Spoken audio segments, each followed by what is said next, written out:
This training intervention is brought to you by the Sanlam Foundation.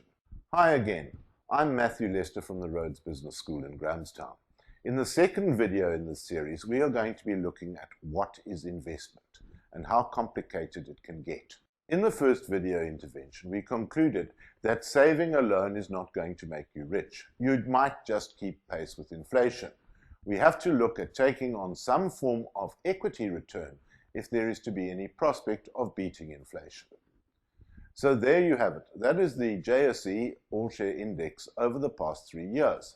And you can see that returns have been quite nice. We've gone from a low point of around 20,000 points up to around 36,000 points today. That's a comfortable return that is outstripping inflation. But you can see that there's also been some hiccups along the way.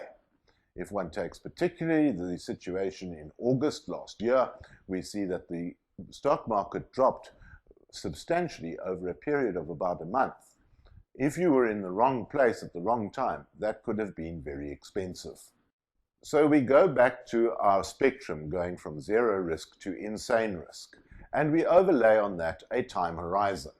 What this tells us is that if you are not prepared to take any risk and you want your money back in the short term, then we are saying you're wanting an immediate return, please remain with the savings account, but the returns are going to be very low. Now we explode out the middle green box and look at the types of risk associated with investment. So we would say if you want to invest for 5 to 10 years, then you would invest in blue chip South African shares, which are the lowest risk. There are other counters of shares which have higher risk, where you would expect higher returns, where you would invest for a period of 5 to 10 years. And then if we are looking for the ultimate return, we start looking at international investments, where we are looking at returns coupled with the complexities of exchange rates, and that pushes the risk even higher. Then we would have to be invested for 10 to 15 years. Now add a further complication. The Minister of Finance, Pravin Gordhan, needs a cut of any investment returns that you make. And the cut can be substantial or it can be managed. So then we have to look at different returns and say, what type of instrument versus what return versus what tax is inherent to the investment. So you are an individual taxpayer. You have tax rates ranging between 0 and 40%. We also have to take account of allowances that you receive on an annual basis, which can protect your investments. And then from 2014, there are also going to be preferential tax saving schemes in South Africa, which have certain tax advantages. If that's not complicated enough, wait till you try and have a look at a trust. Again, tax rates can range between 0 and 40%.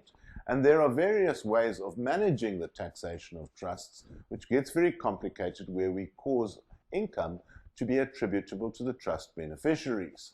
But that's a whole subject on its own. Some South Africans prefer to work with insurance policies, where the tax is paid on your behalf. This can be very advantageous if you are a high marginal rate taxpayer. However, if you are paying very little tax, it might result in you paying more tax on your income than is necessary. And then finally, some people have been using companies as investment vehicles for many years, but following the introduction of dividend tax during 2012, not many are doing that anymore. You could invest through a share portfolio. That's very nice and flexible, but it's a high maintenance project, and consequently the costs that you have to pay in brokerage and facilitation fees are quite substantial. Lower cost structures can be enjoyed through the use of unit trusts or collective investment schemes, as some people call them. That's also not as flexible as a share portfolio, but it is lower maintenance. You don't have to monitor them on a daily basis, and consequently it is a much cheaper form of investment to implement. You can also use an endowment policy to shield your income from taxation.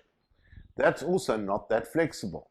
There is a potential tax saving for some, but not for others.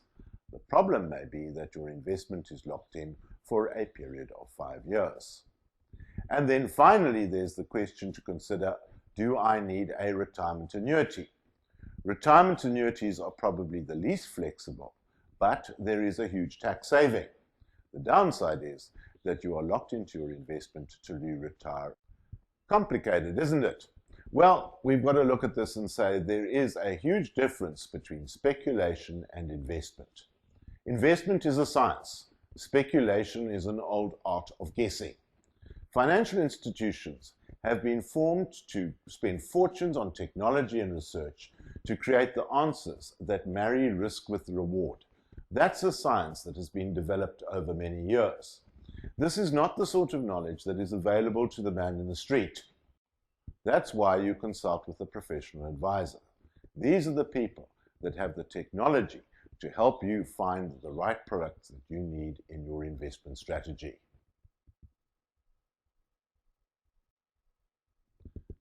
This video intervention was brought to you by the Sanlam Foundation.